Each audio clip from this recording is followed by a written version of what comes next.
los síntomas cognitivos. Y cuando hablamos de síntomas positivos nos referimos a delirios, alucinaciones, discurso y pensamiento desorganizados y comportamiento desorganizado o catatonía.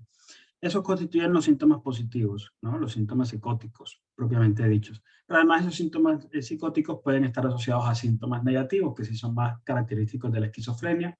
Como siempre le enseño a mis estudiantes, son los que empiezan con A, abulia, anedonia, apatía, aislamiento social, aplanamiento afectivo, alogia. Entonces, cuando hablamos de síntomas psicóticos, ya saben, son los 4 primeros que están presentes en un trastorno psicótico, ¿ok? Como les decía, esto es un diagnóstico sindromático. Entonces, cuando un paciente llega exhibiendo estos síntomas, podemos hablar que tiene un episodio psicótico y ya luego miraremos cuál es la etiología propiamente dicha.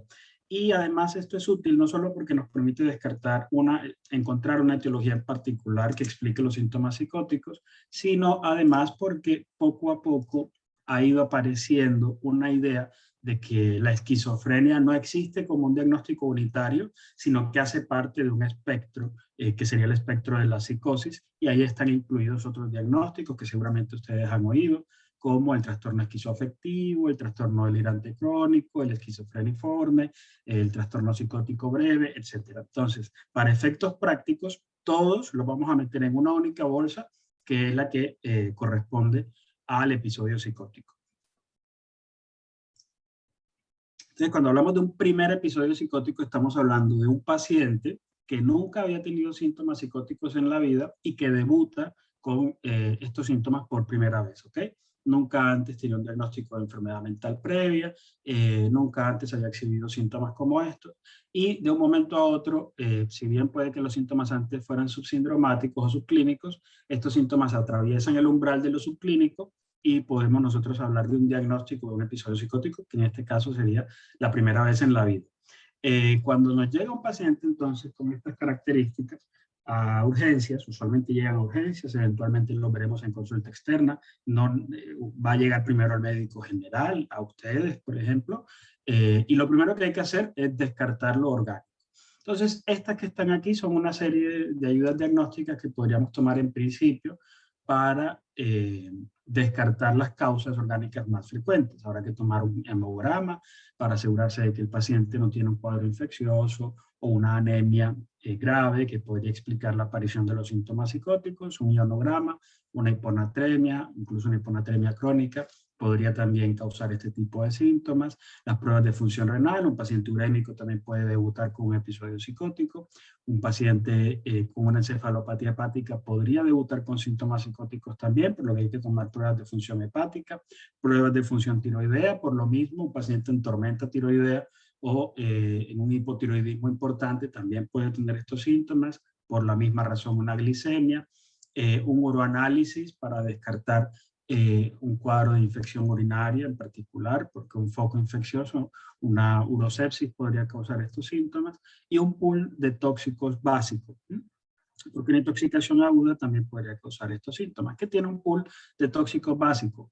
Tiene metabolitos de cannabis, cocaína, benzodiazepinas, barbitúricos, anfetaminas, se me escapan algunos otros, pero digamos que esos son como los que hay que tomar en principio, ¿no? Opioides, ese tipo de tóxicos. Se pueden tomar cualitativos como un cassette que es parecido al del Gravindex, se puede tener en cualquier consultorio de urgencias, así que cuando ya ustedes sean médicos generales, sean rurales, sí es buena idea tener algunos cassettes de estos en urgencias. Un paciente muy ebrio también puede debutar con estos síntomas, o un paciente en abstinencia alcohólica grave. Eso es digamos, lo que podemos tener a la mano y que en principio podemos tomar. Además de eso, podemos tomar un ELISA para descartar un complejo demencial por SIDA, un BDRL para descartar una neurolues y por lo menos ácido fólico, vitamina B12 y algunos dicen niveles de vitamina D, porque las avitaminosis también pueden debutar con síntomas psicóticos. Siempre y cuando lo podamos hacer y digamos cada vez más la evidencia apunta a que tengamos esto como un punto de buena práctica clínica, ojalá se pudieran tomar anticuerpos anti-NMDA, porque las encefalitis anti-NMDA son hoy sabemos son particularmente, o bueno, no son tan infrecuentes en pacientes que debutan con psicosis y requieren otro enfoque terapéutico. Y ANAS también, porque un paciente con un lupus neuropsiquiátrico puede tener estos síntomas. Sí o sí, tengamos una neuroimagen en un paciente con estos síntomas, resonancia, TAC, depende de lo que ustedes quieran encontrar y depende de lo que tengan disponible. Pero digamos que la utilidad de esto es asegurarnos de que no haya una neoplasia creciendo, un absceso, una isquemia cerebral, un sangrado cerebral, un edema cerebral. Y si tenemos una resonancia, podríamos también mirar si hay vasculitis, que podría también tener estos síntomas. Y en algunos casos, puede que tomemos un electroencefalograma para descartar una psicosis asociada a la epilepsia y una punción lumbar. Siempre que podamos y si el paciente tiene algunos síntomas neurológicos que nos sugieran que hay una meningitis o que hay un cuadro epiléptico. Muy bien. Entonces, ¿por qué es importante tener en cuenta este enfoque diferencial? Pues antes, cuando hablábamos de psicosis o esquizofrenia, decíamos, antes me refiero a tal vez a hace unos 40, 50 años atrás, y de ahí para atrás, pues, hablábamos que el paciente que tuviera este diagnóstico inevitablemente estaba deteriorado, iba a estar deteriorado a lo largo de su vida e invariablemente iba a tener episodios psicóticos de ahí en adelante. Pero resulta que tal vez en los últimos 20 o 30 años ha surgido un concepto distinto, un concepto que invita a estadificar los pacientes que tienen un síntoma psicótico. Esto es similar a lo que ha sucedido con muchas otras áreas de la medicina. ¿Qué propone esto? Que el paciente, que en un momento determinado nosotros le hacemos un diagnóstico de un trastorno psicótico primario, una esquizofrenia, qué sé yo, usualmente viene de un estadio inicial en el que el paciente simplemente está en riesgo de tener esta enfermedad. Luego, un paciente que debuta con un primer episodio psicótico ya propiamente dicho, y de ahí en adelante que ya va a pasar a una fase crónica. En esta fase crónica pueden tener varios cursos. Puede que los síntomas psicóticos de ahí en adelante no remitan, no mejoren. Puede que simplemente tenga este primer episodio y luego un segundo episodio psicótico y no más. Puede que tenga un cuadro de varias crisis psicóticas a lo largo de su vida, entre las cuales hay periodos intercríticos de remisión completa, o cuadros que son francamente no obtienen remisión, es decir, en los que los síntomas continúan muy graves y la acompañan a lo largo de su vida.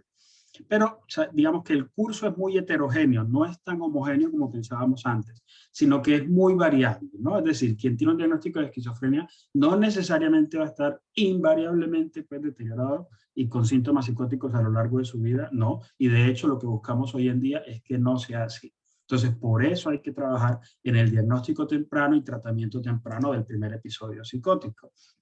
Entonces, si tenemos en cuenta esta idea de estadificar a los pacientes, sabremos que en el periodo más cercano, antes de que inicie el primer episodio psicótico, puede que aparezcan unos síntomas que se conocen como pródromos. Desafortunadamente, el concepto de pródromos en esquizofrenia es no es válido aún, es decir, aún no tiene suficiente evidencia que lo sustente.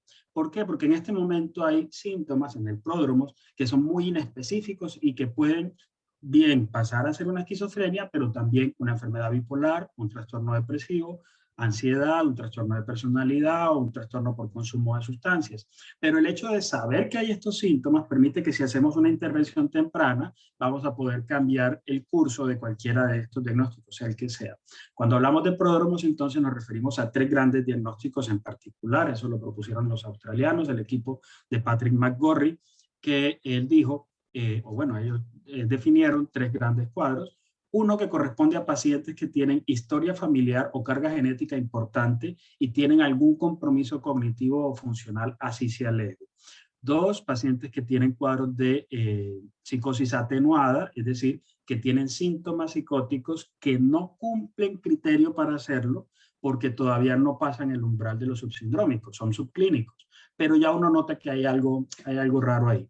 Y un tercer grupo que es el de los episodios psicóticos breves e intermitentes. Son pacientes que sí que tienen síntomas, francas ideas delirantes, alucinaciones propiamente dichas, desorganización que superan el umbral de lo subclínico, pero que no duran mucho tiempo. duran unas horas, un día, 2 días y no más, y después de eso el paciente se mejora y unos días después o unas semanas, meses después tiene otros síntomas así. Estos pacientes son pacientes que hay que tener mucha atención porque después de un tiempo puede que pasen a tener una esquizofrenia o cualquier otro diagnóstico. Entonces, cuando hablamos de primer episodio psicótico, ojo, no hablo de esquizofrenia, hablo de un paciente que tiene un episodio psicótico por primera vez en su vida. No es algo tan raro, se puede observar hasta en el 3%, tiene una prevalencia de vida, pues, hasta el 3% en todo el mundo. Y son pacientes que sabemos que no necesariamente les va a ir mal, como les decía hace un rato. Por eso es útil tener entonces esta diferenciación, paciente con primer episodio versus paciente con esquizofrenia multiepisódica. En los años 80, finales de los 80, se propuso que en la psicosis podía obtenerse remisión. Esto yo sé que quizá a ustedes no les suena tan raro, pero hace un tiempo esto era muy revolucionario por lo que yo les decía, que antes tener esquizofrenia implicaba deteriorarse. Cuando hablamos de remisión, entonces propusieron los norteamericanos, bajo la batuta de Nancy Andreasen, en el 2005, hablamos de que algunos síntomas que son cardinales en el diagnóstico y que se miden con unas escalas, disminuyen a niveles similares a los de la población general. Y ese es hoy por hoy quizá el objetivo, ¿no? Ojalá pudiéramos alcanzar remisión en el mayor número de pacientes y esto lo logramos con más frecuencia, ya lo veremos en primer episodio psicótico. Hay un concepto también que quiero que ustedes se lleven para la casa y que es primordial al hablar de esquizofrenia, de psicosis en general, y es el tiempo de psicosis no tratada o la DUP, ¿okay? Que viene del inglés, mi inglés no muy bueno, pero viene del inglés Duration of Untreated Psychosis. En la medida que haya una DUP más prolongada, el pronóstico de la esquizofrenia o del trastorno psicótico va a ser peor. Por eso tenemos que lograr que los pacientes consulten cuanto antes al psiquiatra en cuanto aparecen los síntomas psicóticos, ¿ok? Entre más corta logremos que sea la DUP, mejor nos va a ir después.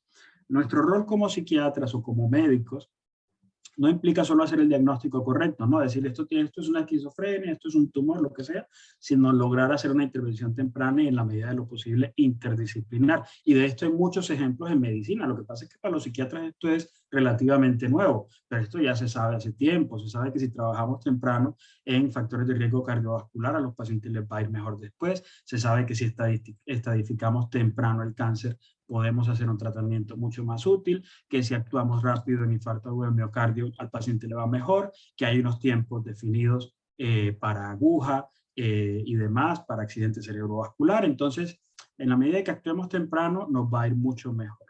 Un primer episodio psicótico suele ocurrir en pacientes que están en la flor de su vida, ¿ok?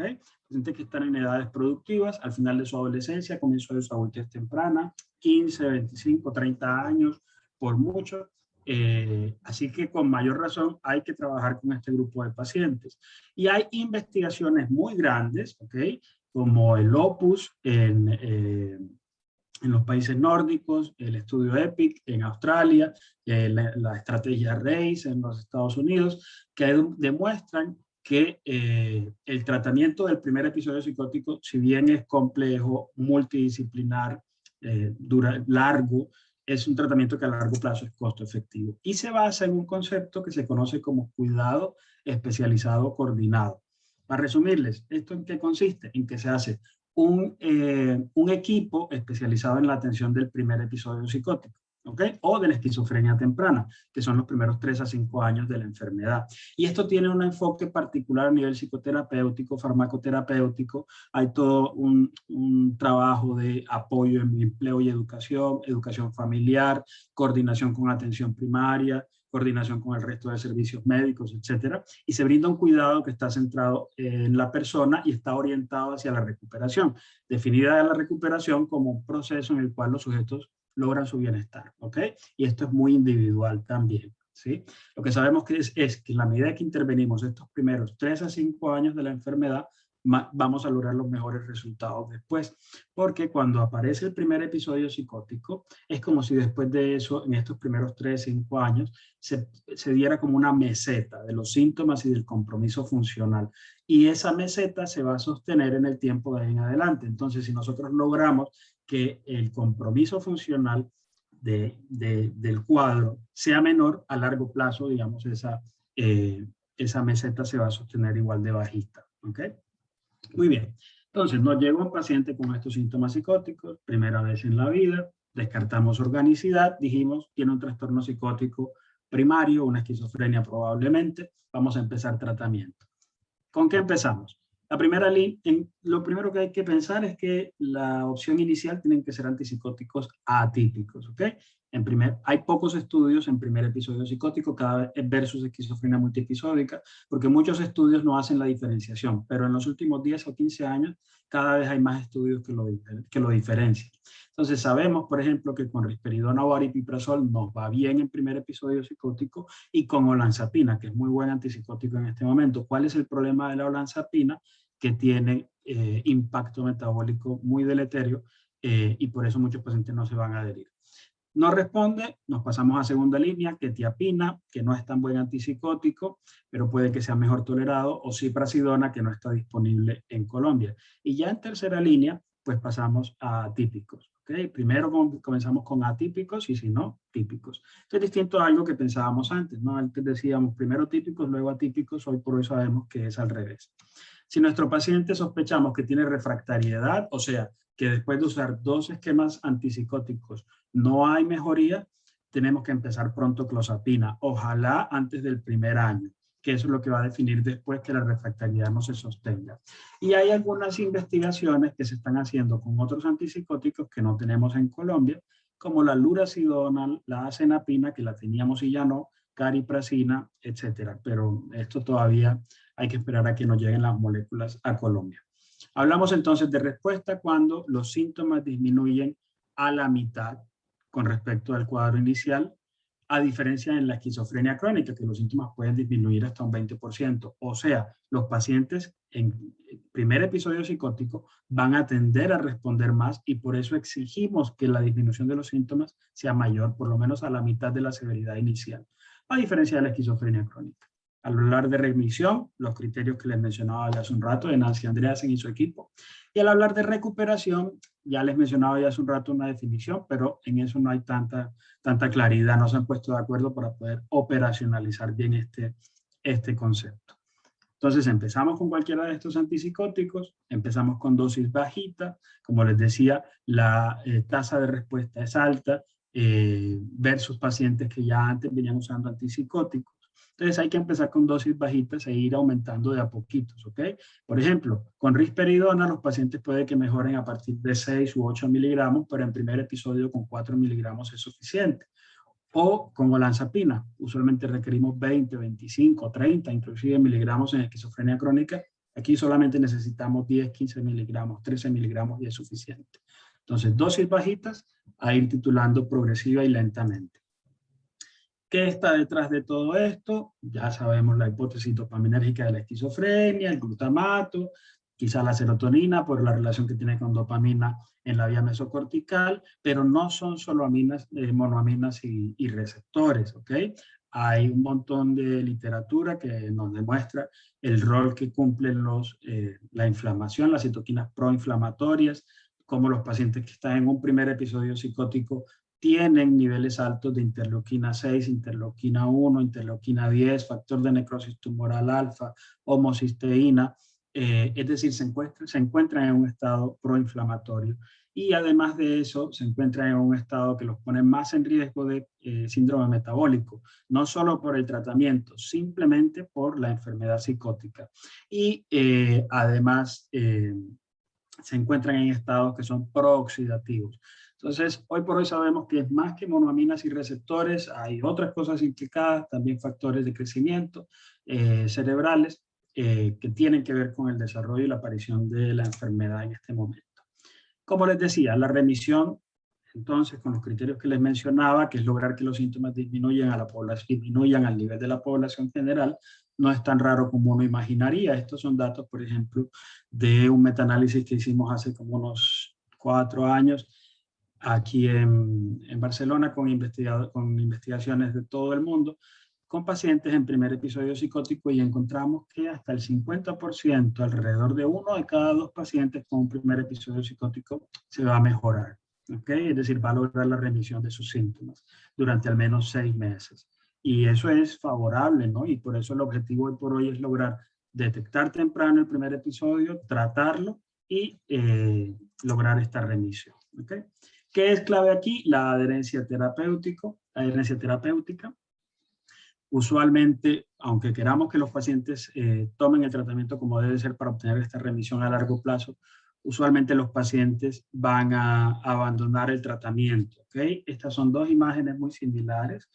A 2 años de seguimiento, los pacientes, más o menos la mitad de los pacientes es la que va a continuar usando cualquiera de estos medicamentos, ¿ok? Como ustedes ven, unos tienen perfiles de efectos secundarios distintos a los otros, de manera que no está directamente relacionado con la aparición de los efectos secundarios. Está relacionado con que es gente joven que le hacen un diagnóstico de una enfermedad crónica y que tiene que tomar pepas toda la vida y eso es hartísimo. Entonces, en ese caso, la adherencia no está relacionada precisamente con la enfermedad psicótica, sino con el diagnóstico de una enfermedad crónica. Es equivalente a un diagnóstico de una diabetes, de una hipertensión, de cualquier otra enfermedad crónica, un hipotiroidismo, qué sé yo, y hace que los pacientes abandonen el tratamiento. Y de hecho, muchos pacientes van a llegar al consultorio en los controles periódicos preguntando, doctor, ¿y cuánto tiempo me toca tomarme estas pastillas? Quienes ya han rotado en psiquiatría quizás se han dado cuenta que es una pregunta que en consulta externa los pacientes nos hacen con alguna regularidad.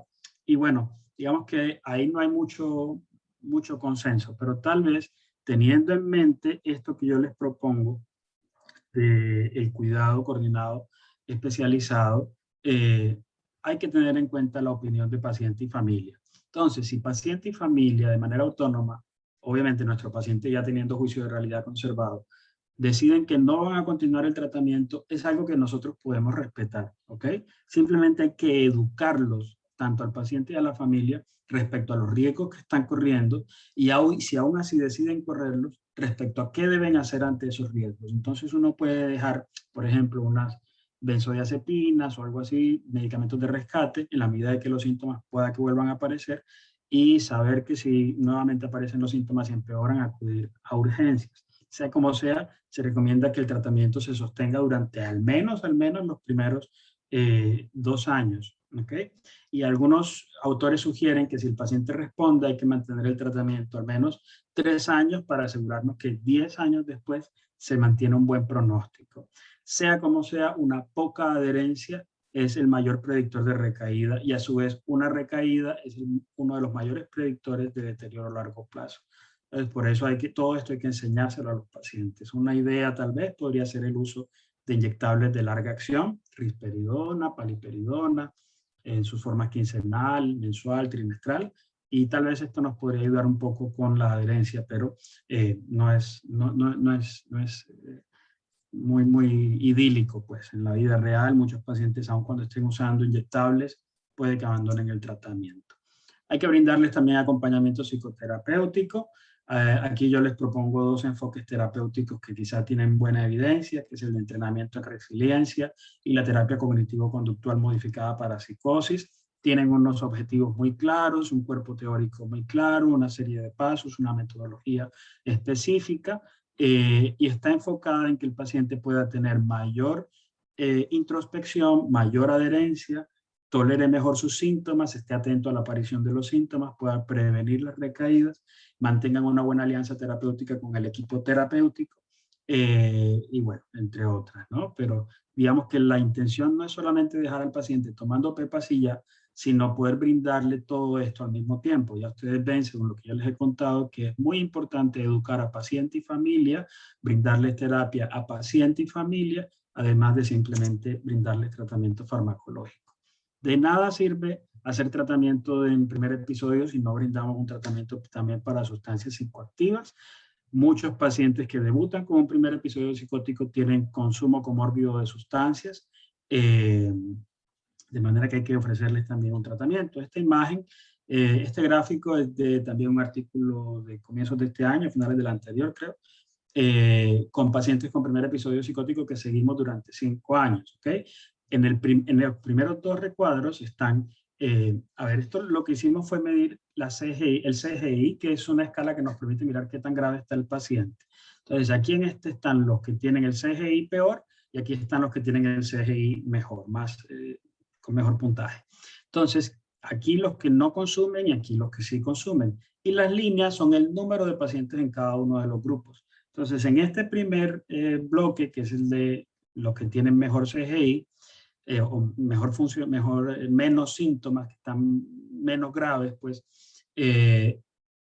quienes consumen a medida que pasa el tiempo, perdón, son los que están más graves, quienes consumen a medida que pasa el tiempo, va a ser mayor el número de participantes que están ahí. Es decir, a medida que pasa el tiempo, los pacientes que consumen van a tener síntomas cada vez más difíciles de controlar, cada vez más difíciles de manejar y cada vez con más compromiso funcional, contrario a lo que se observa en esta otra gráfica. E igualmente hay que brindarles también, hay que enseñarles también actividad física. Y cuando pensamos en actividad física no es exclusivamente mandarlos al gimnasio. Puede ser hacer actividad física aeróbica, pero inclusive puede ser también educar en yoga o ejercicios de meditación, como lo muestra este metaanálisis de hace unos 5 años, que ya sea en yoga, actividad aeróbica, ejercicio anaeróbico, qué sé yo, cualquiera de las opciones, los pacientes van a tener un mejor pronóstico después de un tiempo, ¿ok? Sea cual sea la opción de actividad física que le brindemos a nuestro paciente. Ya casi estamos terminando. Es importante no solo enfocarnos en el paciente y ya está, sino que este es un paciente que está inserto en una sociedad, que está inserto en un grupo familiar, entonces hay que trabajar también con ellos. Con la familia es muy importante definir cómo se va a trabajar el consentimiento, la confidencialidad con respecto al paciente y la adherencia. ¿Por qué? Porque puede que algunos pacientes nos digan, vea doctor, yo no quiero que mi familia sepa que yo tengo estos síntomas, o yo no quiero que mi familia sepa que yo tengo este diagnóstico, o no quiero que mi familia sepa que yo consumo marihuana, o qué sé yo. Todo esto hay que definirlo claramente en el encuadre inicial, ¿ok? Y además de esto hay que trabajar con la familia, sea como sea, en poder sostener la adherencia, armar una buena alianza terapéutica, hacer una evaluación individual a cada uno de los familiares, asegurarse de que conocen la enfermedad, de que pueden manejar la incertidumbre, porque como les decía yo en un principio, el primer episodio psicótico es un diagnóstico sindromático y puede que pasemos un tiempo sin tener claro esto qué es. Esto es una esquizofrenia, una enfermedad bipolar, un trastorno de personalidad, una enfermedad psicótica secundaria al consumo de sustancias. Eso no lo sabemos. Y nosotros debemos saber manejar esa incertidumbre y debemos poder educar a las familias a también poder manejar esa incertidumbre, ¿ok? Mantener una buena comunicación con el equipo terapéutico, que la familia pueda participar en la medida de lo posible en la toma de decisiones. Y por otro lado también hay un concepto muy interesante en el tratamiento de grupos de pacientes con primer episodio psicótico y es el apoyo de pares, es decir, otros pacientes que también han tenido un primer episodio psicótico y se han recuperado, pueden ayudarnos con el paciente. ¿Por qué? Porque entre ellos comparten experiencias que van más allá de lo que nosotros como clínicos podemos estar sesgados, promueven el empoderamiento, la resiliencia, al demostrar que se puede echar para adelante teniendo incluso un diagnóstico de una enfermedad mental grave como la esquizofrenia, se conectan con el paciente a un nivel distinto al que nos conectamos nosotros como médicos, nos pueden ayudar en la toma de decisiones compartidas con el paciente, se convierten en defensores de derechos de pacientes y familia y son un buen puente entre el equipo terapéutico y el paciente. Entonces, cuando se arman estos equipos terapéuticos para primer episodio, no solamente se arman como, digamos, nosotros los profesionales, sino que además con un equipo de pacientes que ya se han recuperado de un primer episodio psicótico. Bueno, todo esto suena muy bonito, todo esto suena muy chévere, ojalá lo tuviéramos en todos lados, pero resulta que los servicios de atención temprana en psicosis o de atención en primer episodio psicótico brillan por su ausencia en Latinoamérica, ¿ok? En América hay muy poquitos grupos que se dedican a primer episodio psicótico. En la clínica estamos montando uno. En Colombia, tal vez el ejercicio que hacía Cisne con el doctor Córdoba un tiempo, pero ya no lo hace. Cisne, me refiero a Campo Abierto, pero ya no está ese grupo allá. Pero de resto no ha habido intervenciones en Colombia en primer episodio psicótico. Hay algunas en Brasil, hay algunas en Chile, hay en México, en Perú creo que hay una, y no más. ¿Okay? Entonces, en Colombia brilla por su ausencia y en Latinoamérica este tipo de intervenciones y sobre todo las intervenciones que están enfocadas al manejo ambulatorio, porque esto, entre otras cosas, está enfocado en que el paciente no esté hospitalizado, no se hospitalice tanto y no dure tanto tiempo hospitalizado en la medida de lo posible, que pueda estar inserto en la comunidad, que pueda seguir un tratamiento ambulatorio o en un dispositivo intermedio como clínica día. Bueno, entonces, supongamos, no hay muchos equipos terapéuticos en primer episodio psicótico. Listo, logramos la inversión millonaria para que una IPS, una EPS decida que hagamos un equipo de estas características y podamos seguir a los pacientes. ¿Vale la pena? Entonces hay algunos, yo les mencionaba algunos estudios grandes, por ejemplo, estos son datos del Opus, que es la corte del primer episodio psicótico de los países nórdicos, que ellos han seguido a los pacientes los primeros 5 años, ¿ok? Entonces, las líneas continuas y las líneas discontinuas corresponden a los pacientes que asisten al tratamiento del primer episodio psicótico y los que no, los que siguen el tratamiento usual. Entonces, quienes reciben este tratamiento tienen menores puntuaciones, ¿sí?, en las escalas de gravedad de los síntomas con respecto a los que reciben el tratamiento habitual, ir a sus controles y no más. Pero resulta que esto se mantiene, esta diferencia se mantiene únicamente en el tiempo que está el paciente en el programa, los primeros 5 años. Y ya después de esta diferencia parece que se perdiera.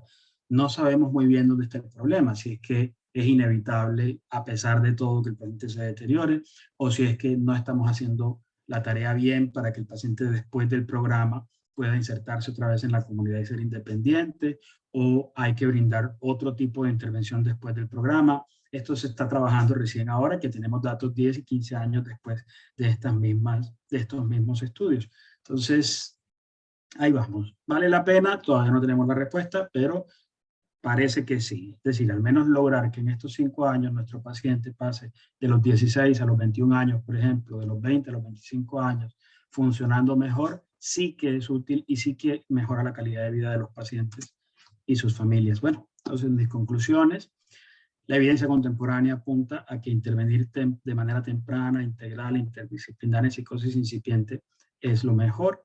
Los psicofármacos, si son a dosis bajas, mejor no suspenderlos antes de los 2 primeros meses. Hay que ofrecer un acompañamiento psicoterapéutico y otras intervenciones asociadas. Hay que propender porque el paciente sea independiente y funcional. ¿Y qué nos falta? Fomentar la cultura de la intervención temprana en nuestro medio, en nuestra región, 1. Y 2, lograr el paso entre los servicios especializados y la vida real. Estas son fotos que tomó Diane Bittling en el asilo de locas de Bogotá a finales de los 70, una fotógrafa norteamericana, creo que trabajaba con Life, una revista muy famosa en esa época. Y era, bueno, el hospital mental donde estaban internas las mujeres que tenían enfermedades mentales en esa época, ¿no? Nuestro objetivo con todo esto que yo les traigo y les menciono hoy es lograr que ya ese tipo de imágenes no se repitan y no se vean con frecuencia en nuestro medio. Bueno, muchas gracias.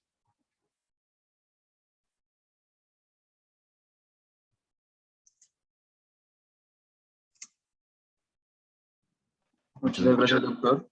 Ahora vamos a dar paso a las preguntas. Si alguno tiene una pregunta puede levantar la mano, puede enviar un mensaje.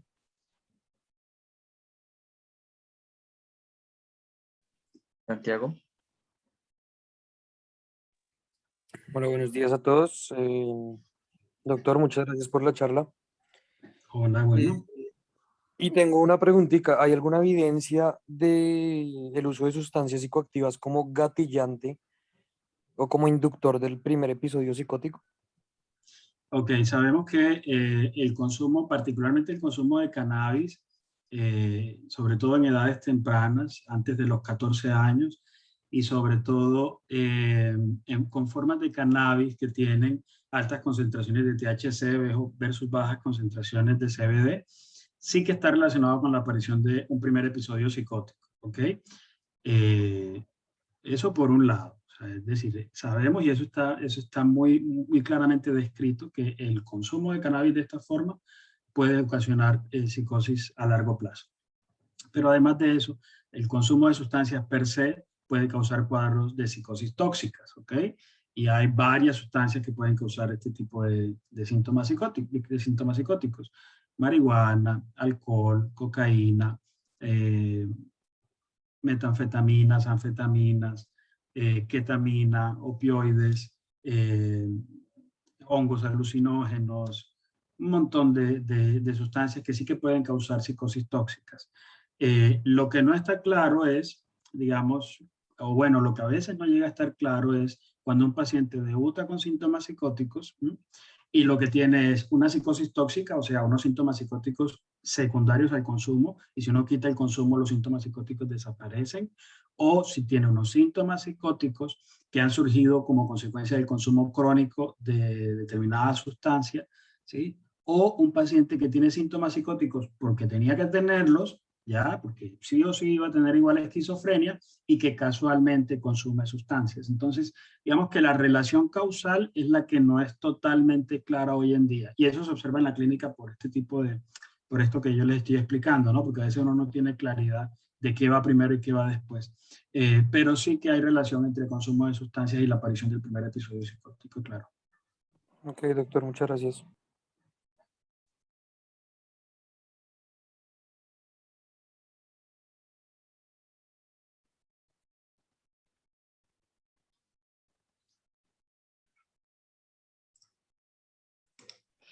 ¿Alguna otra pregunta? Nicolás.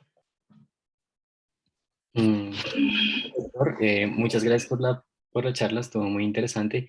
Yo sí tengo una pregunta y es que, ¿qué tan eficiente es el hecho de considerar cuando un paciente presenta esos primeros estadios como estadio tipo 0 y 1A, en el que usted menciona que son pacientes que si bien no tienen la sintomatología completa, sino que es más subclínica, considerar de una vez de entrada el uso de terapias o incluso manejo farmacológico, más que un enfoque de terapia cognitivo-conductual, sino más un enfoque de mejorar en el paciente el hecho de afrontar sus situaciones o aquellas situaciones que sean difíciles en la vida para evitar que recaiga más adelante en lo que podría ser ya el cuadro sindromático. O sea, que realmente existe evidencia que sustente esa hipótesis. Sí, qué buena pregunta. Digamos, porque claro, yo les propongo a ustedes, estos son los estadios. Hay un primer estadio que mal que bien podemos más o menos definir qué hacemos. ¿Sí? Eso es preguntarse en la clínica uno qué hace con este grupo de pacientes que uno está sospechando que va a poner esquizofrenia y hay que hacer algo para que no vaya para allá. Bueno, entonces lo que tú me preguntas sí tiene evidencia, es decir, se ha investigado tanto terapias, particularmente terapia cognitivo-conductual, como algunos medicamentos antidepresivos como la paroxetina, antipsicóticos como risperidona u olanzapina a dosis bajas. Y todo es como muy mixto todavía, ¿sí? Digamos que la evidencia no es del todo clara, porque no permiten como tal prevenir la aparición del primer episodio psicótico. ¿Okay? Y eso en parte tiene relación con un problema conceptual de base, y es que, como les mostraba yo en la gráfica, en el paciente con pródromos, bien puede ser que tenga esquizofrenia, bien puede ser que tenga cualquier otro diagnóstico, bien puede ser que nunca llegue a tener un diagnóstico de una enfermedad mental propiamente dicha, puede que simplemente tenga un pródromos, ¿sí? Unos síntomas afectivos, unos síntomas medio psicóticos, pero que nunca llegue a un diagnóstico propiamente dicho, que es algo que puede pasar. Entonces, cuando ustedes meten a todos estos en la bolsa del ensayo clínico, obviamente los resultados terminan siendo muy mixtos. ¿Okay? Entonces, tiene que ver también con la conceptualización de los criterios. Entonces, la evidencia todavía no es contundente para nada al respecto. Pero si me preguntas a mí qué hacer en esos casos, bueno, yo creo que es muy importante educar al paciente, ¿sí? De lo que estamos nosotros pensando que pueda suceder para que puedan estar atentos a la aparición de signos de alarma, educar a la familia, hacer intervenciones en estilos de vida saludable, disminuir el riesgo, disminuir el consumo de sustancias psicoactivas, porque ya lo decíamos hace un momento, son detonantes de primer episodio, y brindarles, si es necesario, un acompañamiento psicoterapéutico. Medicamentos, yo no estoy muy a favor de eso, la evidencia es poca y exponemos al paciente a eventos secundarios que quizá no eran necesarios.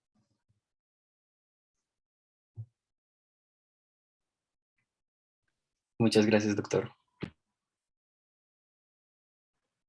¿Y Santiago?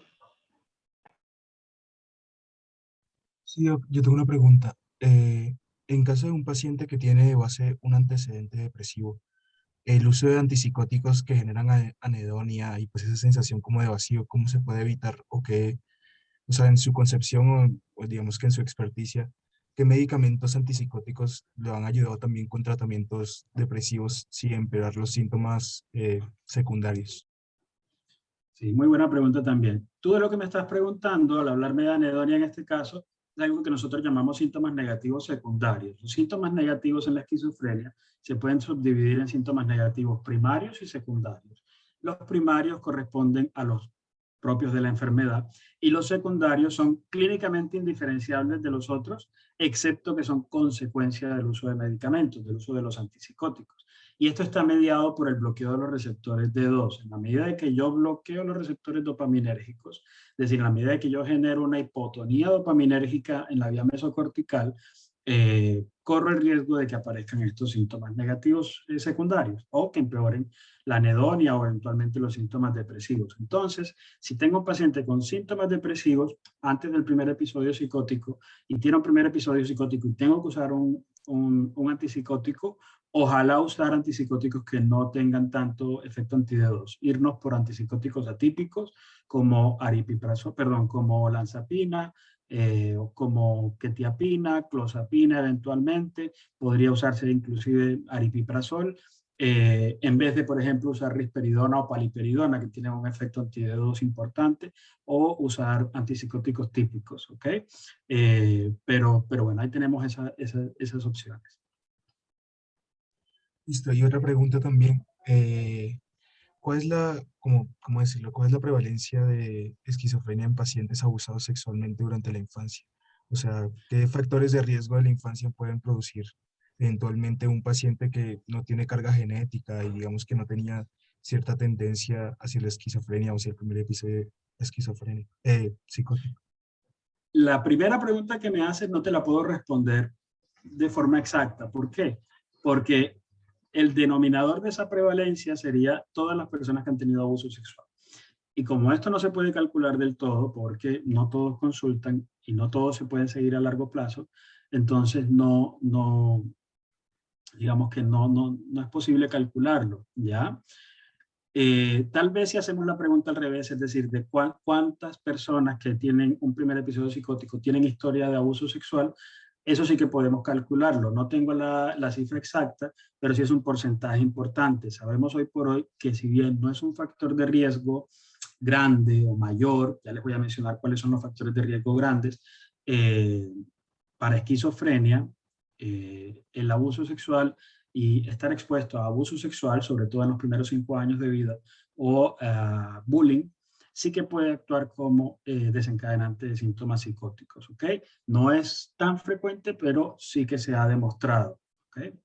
Cuando hablamos de factores de riesgo ambientales, la esquizofrenia surge como una enfermedad mental producto de una interacción gen-ambiente, ¿sí? Es decir, es una enfermedad poligénica en la que hay muchos genes, cada uno de ellos tiene un efecto muy bajito, pero en la medida de que se suman y se combinan entre ellos, hay mayor riesgo, ¿sí? Pero estos genes no se van a activar sin la exposición a ciertos factores de riesgo ambientales, ¿sí? Estos genes son muy pequeños, muy frecuentes en la población, hay algunos cuantos que se han descrito más que otros, pero precisamente es la razón por la que no hay genes que yo diga, esto me causa esquizofrenia, tal vez con 1 o 2 excepciones. De manera que genes para esquizofrenia o para enfermedad mental mayor, cargamos todos. Entre más carga genética hay en mi familia, pues más riesgo tengo yo de tenerlo. Pero aun cuando aparentemente en mi familia no haya nadie con esquizofrenia, pues puede que yo ya lleve una carga genética significativa. Cuando hablamos de factores de riesgo ambientales, entonces, hay 3 que son quizás los más importantes. Ya les hablé del cannabis, sobre todo las formas de cannabis que se empiezan a consumir más temprano y con alta concentración de THC. Por otro lado, el grado de urbanicidad del lugar en el que uno nace. O sea, si uno nace en Bogotá, en Medellín, en Ciudad de México, tiene más riesgo de desarrollar esquizofrenia a si nace en Caparrapí, Necoclí o Tangamandapio, ¿ok? Es decir, el grado de urbanicidad del lugar donde uno nace conlleva riesgo. Pero a su vez, y este es el tercer factor, si existe migración en mi generación, en la generación anterior o en la anterior a esa, ¿ya? Migración de lugares con baja urbanicidad a lugares con alta urbanicidad. Esto surgió de investigaciones de migrantes jamaiquinos al Reino Unido, ¿sí? Pero también se ha demostrado en muchos otros países. Entonces, esos tres factores de riesgo son tal vez los que tienen los RR más altos para esquizofrenia. Hay otros con RR más bajos, como la estacionalidad de los nacimientos, como el hecho de haber nacido con complicaciones obstétricas, la exposición de la madre a infecciones víricas en el embarazo, abuso, bullying, pero el RR es mucho menor. Entonces, perdón, el OR es mucho menor. Entonces, los otros tres quizás son los que más pesan.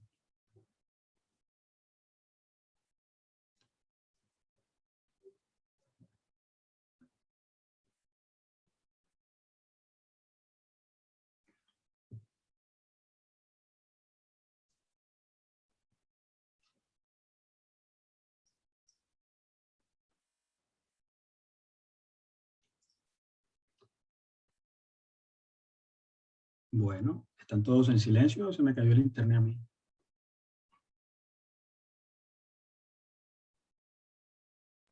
No, doctor, no sé si hay alguna otra pregunta. Al parecer no, yo quiero también pues agradecerle, me pareció demasiado interesante la charla, sobre todo el último dato que botó de la migración. Me acabo de dar cuenta que las tasas de esquizofrenia se van a aumentar entonces en unos años por todos estos fenómenos migratorios que estamos teniendo. Y nada, si no hay más preguntas, agradecerles a todos los participantes y pues en especial a usted, doctor, por poder acompañarnos. Y, y nada, de verdad, muchas gracias y eso sería todo por hoy. Muy bien, muchas gracias a ustedes por estar aquí y por invitarme. Bueno, muchas gracias. Muchas gracias, doctor. Gracias, doctor. Gracias, doctor. Muy buen día a todos. Para los chicos que son miembros activos, por favor no se les olvide que la palabra clave para la asistencia es clozapina. Y eso es todo. Muchísimas gracias a todos.